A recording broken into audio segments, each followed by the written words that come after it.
Hey dolls, thanks for being here with me today once again. Welcome if you're new. Besos. Today's video I wanted to share a few tips for super extra damaged hair. As some of you might know, I had red hair before. I will try to leave a picture somewhere here. But I had super red hair and then it was kind of like auburn. And I went through a few different red stages. And then I decided that I wanted to go into the blonde family. I got tired of the red as much as I loved it, but I wanted a change. You know how we are, we like change, and I needed something different. So I went from red to like a carrot yellow blonde color. So obviously I bleached my hair. So to make the long story short, to get this color, which is the color that I wanted, I had to bleach my hair 3 times, and of course deposit different kinds of color and everything else, and your hair gets super brittle, super damaged. It feels plastically at first. Like when you wash it, it's so weak and it breaks so much. And I was desperate at some point, and I was almost ready to go back darker to like the brown or the black, like my natural hair color. So I was like going all over the internet looking for tips and tricks on how to reestablish damaged hair, and that's why I wanted to bring this video to you guys. I know I'm not alone. If you have bleached your hair, overheated your hair, if it's damaged, brittle, weak, there is still some hope.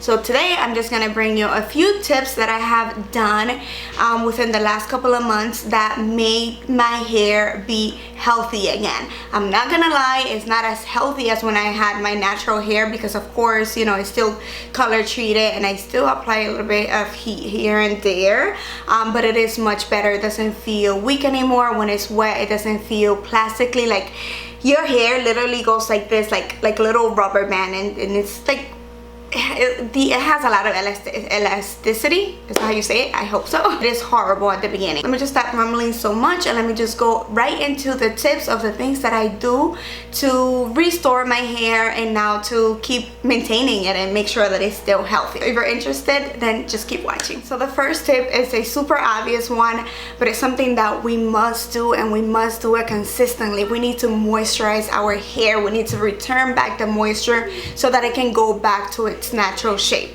I'm gonna just go over a few of the products that I use. You should always try to deep condition your hair in the shower. I try to do that at least once a week. You can buy a deep conditioner or you could just make your own. Lately I have been using this one that I purchased from a beauty supply store. It's by the brand Una, and it's a rebuild therapy. This one I leave it on my hair for at least 20 minutes while I'm in the shower. I like to sometimes just lay down and take a bath while it's like working on my hair. I put a cap on it and I just let it be in my hair and absorb the moisture as long as I can, really. And I try to do that at least once a week. You can also moisturize your hair with oils. There's coconut oils, almond oil, vitamin E oil. Those type of oils are really good for your hair too. This is like one of my best friends, really. It is coconut oil, organic coconut oil. I keep this in my bathroom because I use it for so many different things, but this is amazing for your hair. What I typically do is, if I know I'm gonna wash my hair tomorrow morning or at night, depending on where it is, I just apply it all over my hair, but concentrating it mostly on my ends because that's the part that is the most damaged. And I just put my hair in a high bun and I just go to work with it, or even go to sleep. Just make sure that you put like something over your hair so you don't ruin your sheets. And then I wash my hair the following day. If I'm gonna wash it at night, I put it in the morning, again concentrating the product on my tips, and I put my hair in a high bun, and then I just wash my hair at night, and it's absorbing all that moisture into your hair for those hours, and it's amazing. Again, another great oil to use is almond oil, avocado oil, vitamin E oil is so amazing. I have like the little capsules, and I just break one capsule and I apply it to the ends of my hair, super thick, and I put my hair again like in a little bun or something. I basically just take advantage of whenever I'm putting my hair up and I'm like styling it different, it's not out, I take advantage of that and I put as many different type of oils as I can. And vitamin E is one of my favorites. It's super thick. If you pop open one of the little capsules, you just put it on your hand and concentrate the product on the tip of your hair, and it's really, really good for your hair. It has so many different benefits. It's amazing. Another great moisturizer, and I really, really recommend the entire line from this L'Oreal Extraordinary Oil. This is amazing. This is the leave-in conditioner. If you can only purchase one product from this line, I would recommend to buy this. This is the leave-in conditioner. It makes such a big difference on my hair.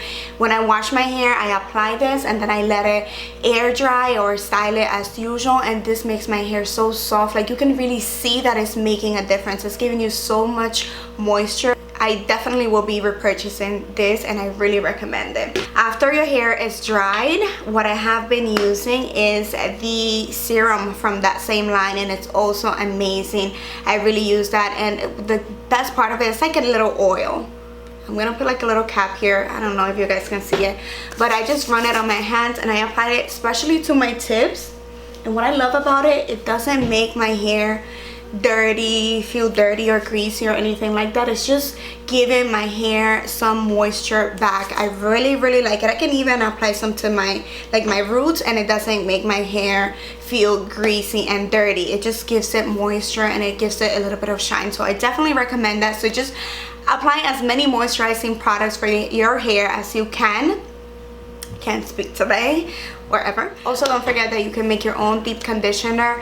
I totally love mixing different kind of conditioners and adding oils to them. It's amazing. I'm gonna try to bring you guys a DIY video where I show you guys the deep conditioner that I reach out for, the one that I make every time that I damage my hair, because trust me, this is not the first time that I've done this with my hair. I've done this so many times and I never learned, because I just like to change my hair, and I will keep doing it most likely because I just get tired of one color. But anyways, I'm gonna bring that DIY soon. Let me know if you're interested. Give this video a thumbs up and I will be working on that for you guys. The next tip is something very repetitive, something that you probably hear all the time every time you're talking about growing out your hair or stop your hair from getting more damage. Is heat.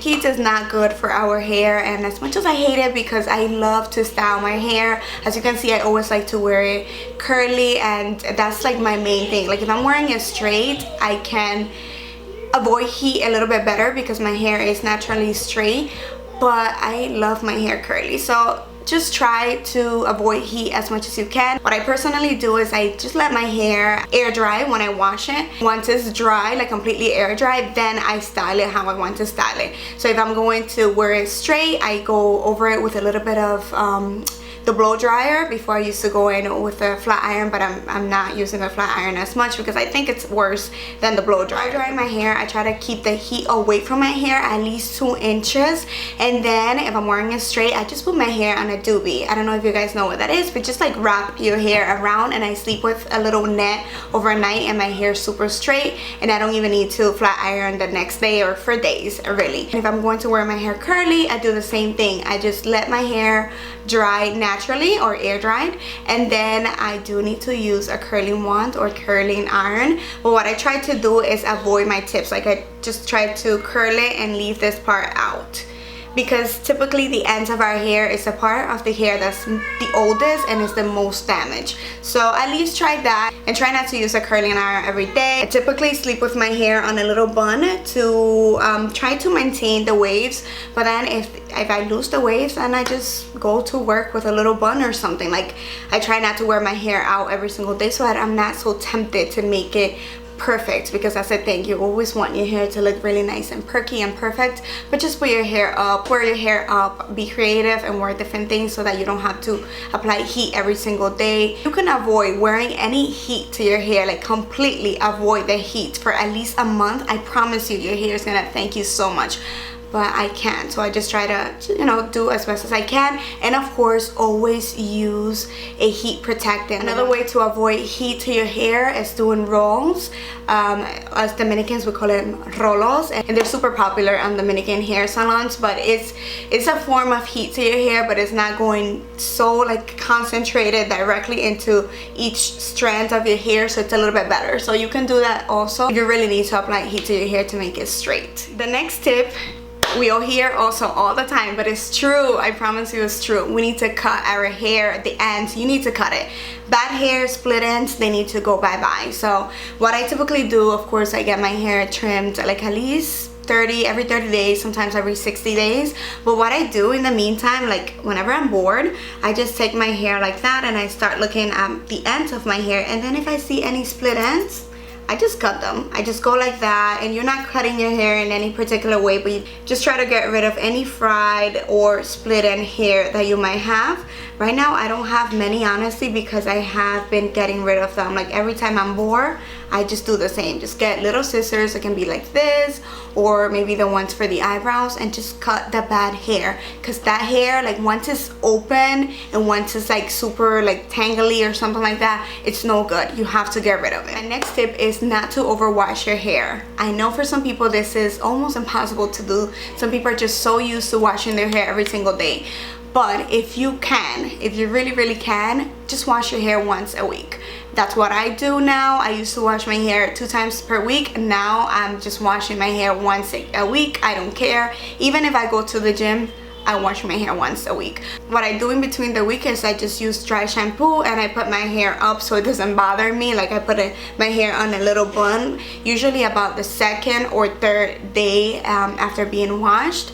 And honestly speaking, your hair gets used to it. But if your hair gets greasy too fast, and you know, you just can't stand it, and you do need to wash your hair more than once per week, like 2 or 3 times per week, then try to like wash your hair every other time using only conditioner, like avoiding to use the extra shampoo, because shampoo is actually cleaning out your hair, so it's taking a lot of the moisture out of your hair. So do that, and I promise you that your hair is also going to thank you later. Right, so the next tip is try to avoid color in your hair. Let's give our hair a break from coloring.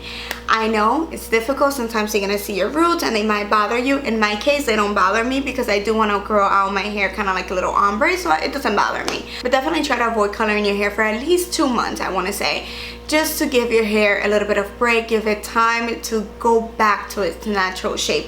Remember that when you bleach your hair, that bleach sucked out the life out of your hair. It's so much chemicals in bleach, or it's such a strong chemical that you really need a break. So stop dyeing your hair for at least 2 months. And if you feel that you really need to apply color to your hair, then try to find one that is only like a color deposit.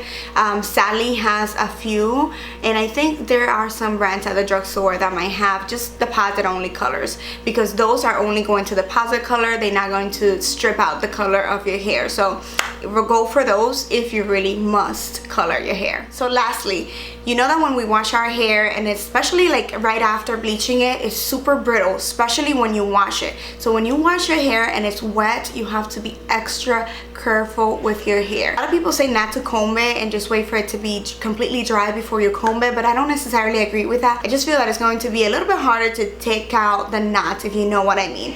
So what I would say is just avoid brushes like this one. Like this is a brush with like closed little brittles that I typically love to detangle my hair, but don't use it when your hair is wet. And if you can avoid it at the beginning when it's really damaged, to even use it when your hair is dry, do so, because these can really break your hair if your hair is a little bit weak. So avoid those, and instead just use a white tooth comb. I know that we hear it all the time, but it's a lot better to use a white tooth comb. Look how it goes through my hair, and it doesn't really pull on my hair. It just helps me detangle it, and it's not going to break your hair. So definitely go for a white tooth comb. And I think that is it. Those are the main things that I have been doing to restore my hair. And as you can see, my hair is not damaged like it was. I mean, it's still a little bit damaged, but not like it was at the beginning. Like I promise you, now when it's wet, it doesn't feel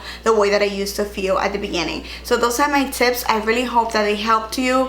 If you have any tips that you want to share, leave them in the comment section, that we all want to learn more. Thank you so much for watching. Again, don't forget to thumbs up the video and subscribe if you haven't done so already. Besos, and I see you next time. Bye bye.